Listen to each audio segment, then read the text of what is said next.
tell me now, you are now back in your village? Yes. So,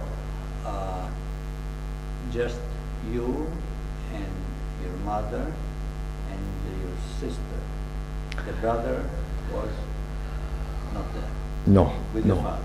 Was not Let me make some corrections. When we came to the village, or to the town of Gradiška, we stopped in a cafe owned by Milan Suvajac, and his wife was Hungarian descent. He was operating that cafe. They didn't have no children. And then, I guess during the night, whatever, they decided to ask my mother for my sister Zora, who I have the pictures in my book, to stay there, because he said to my mother, your houses are burned. There's nothing there for you. And my mother was like hesitant. What do you do? Like he said, keep your daughter here until you come back. But and of course, my mother was like hesitant, but then she decided to leave Sister Zora with them.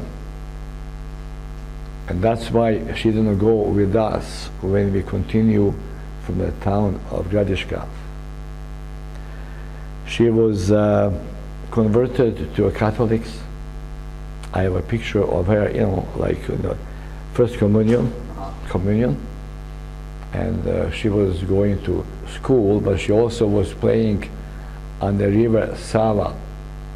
And she see so many corpses flowing by the river Sava, and some of them would stop, close to the border, and they would have to kind of kick them, put them to go ahead because of the smell. Right. And she was also afraid from Ustashi. They would, they would come around, so. And fortunately for us, she survived also. In 1945, when the war was over, oh yes, sorry, my mother, when we came home, she wanted to go back with my aunt Sava to visit her, to kind of get her in a home, but you could not get in the town because of the Ustashis, protecting, having the protection, so no way. So you were back in your village now? Yes. And you were now with your mother and who else? And my daughter-in-law, our daughter-in-law called Stana, mother of that boy, Bogdan, who died. Right. And was there other people in the village? Yes, there was next door, there was a family that, fortunately survived. There were a few families? There was a few families. Most of them were gone? Most are gone. The people were coming back, it wasn't that much and so on. And we were not protected by partisans, unfortunately. There was a man called Mihailo Tepić. He was a tall, skinny fellow who was kind of in charge of protecting village by going to the church area and the graveyard, and knocking on the piece of wood, saying, "Escape! The Ustashas are coming! Escape!" Yes. So the idea, the plan was, if they came back, to everybody to run off for the woods. Exactly. Which was happened so many times that my mother was accustomed, and I was accustomed. When the sounds they came in, and you can see the people going to the village of Vojskova, which is part of below the Kozara mountains. She would give me a piece of cornbread, and like a little bit of maybe lard, meat, and put in my bag and said, "You go there, and I'll come, after you." what she did, she was taking the items from homes, such as like a lamp, petroleum lamp, a chair, whatever, and hiding it in the bit of a meja, called meja. I'm sorry to forget it now. It's called hiding it from the home. So if the Ustashi came in to burn the house, there will be at least something, sort of to be found. Right. So this was the car that, so while you were there now for a while, this happened a number of times. Number of times. And someone, that guard, that man who was guarding, he would give the warning, and everybody would run. Running, yes, of course. Now, the worst that came in was already towards the end of the war.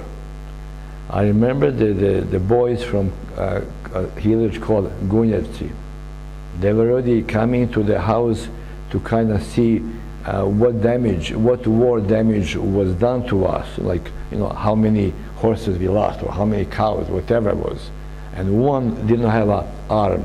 He was, like his part of arm here was, and I was sort of, looking at him. He had a, his coat was covered already, and it was already considered to be that we are free. That the war is over. The partisans are winning, so on. Unfortunately, for us, the partisans who were supposed to be protecting us here left for the place called Istočna Bosna, towards Doboj, Teslić, and so on and so forth. And there's even a monument left by partisans, which we are going to see when we go to the monasteries, where they left on May 1st of 1943, saying the 5th Brigada, Kozarska Brigada, had a gathering here, and we left for the Istočna Bosna, or East, Bosnian part, and that left us here without any protections. And the Ustashi, of course, used that many, many times. Why was this done? I can, see now, but of course, it's a sad story. In the date, which I didn't know back then, was 19th, but I found, like later on, it was 19th of February 1945. It was a clear day, no snow, but like frost. Now, I can see from our home people going towards Vojskova, like barefoot. Some of them were, barefoot. And then we said, the Ustashs are coming, yes, coming. And of course my mother, gave to me same thing. He said, put me, go ahead to the Vojskova. I went there, and she joined me, like later on, and that was the worst day for our village, because I can find it now, the Ustashs were coming from 3 different directions, and Pucari was the place where they were going to meet in 3 different areas, 3 different columns. And the day was clear. We can see from the village of Vojskova, they were starting to burn the village, Pucari.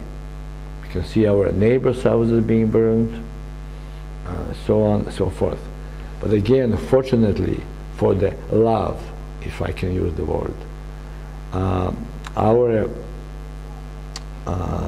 next door, neighbor called Milica Jugović, she was a younger lady, and there was a man called Milan Dodik in the village of Medveđa, which is not far from here.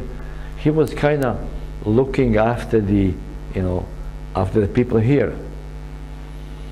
I have his interview taken in 1995, where he tells me what happened, how it happened. So basically, when we saw the Ustashi burning the villages of Gunjevci and Klekovci and so on, he knew they were coming. So he said, run away, run, run, run. Fortunately, he had a few boys, yeah, with the guns. So when they came close to our homes to burn, they already came to us, to our homes, and set a fire on the, you know, like a roof of the house. Fortunately, that fire did not cut. But when he saw they are coming close to us, he ordered from the village of Voskova, from a house that's called, from Banjac family, he ordered Dragan and his, you know, I guess, you know, few, guy with the guns, he said, shoot. So they shoot, you know, like a platoon, they call it platoon here. They shoot over them, and we can see the two figures, black figures coming from our home, you know, like running away. So that saved our homes, our Jugović homes, which is 4 of homes, and the barns and, you know, buildings and so on did not burn. Everything else was burned. But then we can see them milling around the church. You can see, you know, black figure and so on. And somebody says they're going to mine the church, which they did. You know, a few minutes later, I can see, boom, and you can see the dust, you know, dust up and so on. They blown the church. I was 19, and they also finished the school. The school was you know, also gone, finished, and then they left. I mean, they left, of course. And this was in? This was in December, it was in February 1945. The war, you know, like was already close to be finished, but not for us. And they killed in the village, they killed the older people, you know, in Banjac families.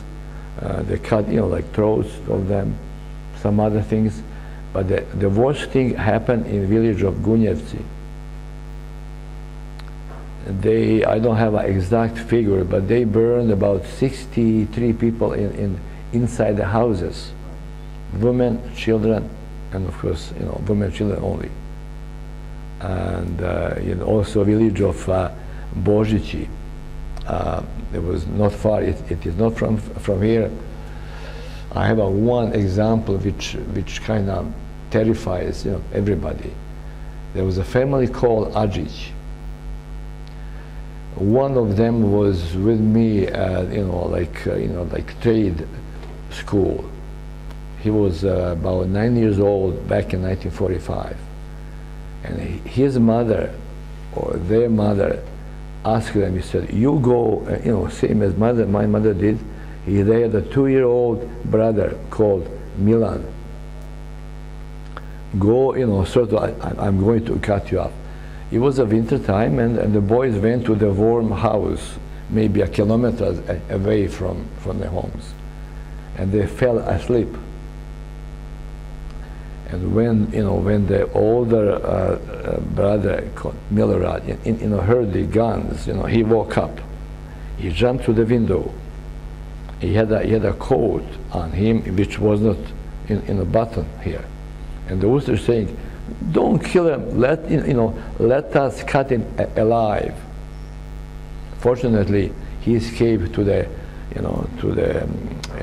from them to the small forest, and the Ustash was holding his coat, but of course it was gone. But unfortunately for the youngest son, Milan, who was, as I said, 2 years old, they came inside and they put him on the bayonets. They did not, they put him up and they, had him coming down, killed him by bayonets, and they threw him out in the sort of a fence that had the sort of like ugly fence and so on, like a wooden fence. And this is one of the, as I said, at the time they also killed lots of other people in village of Božići, Medveđa, so on, so forth. And that was one of the, it was the final but the worst happening at the time.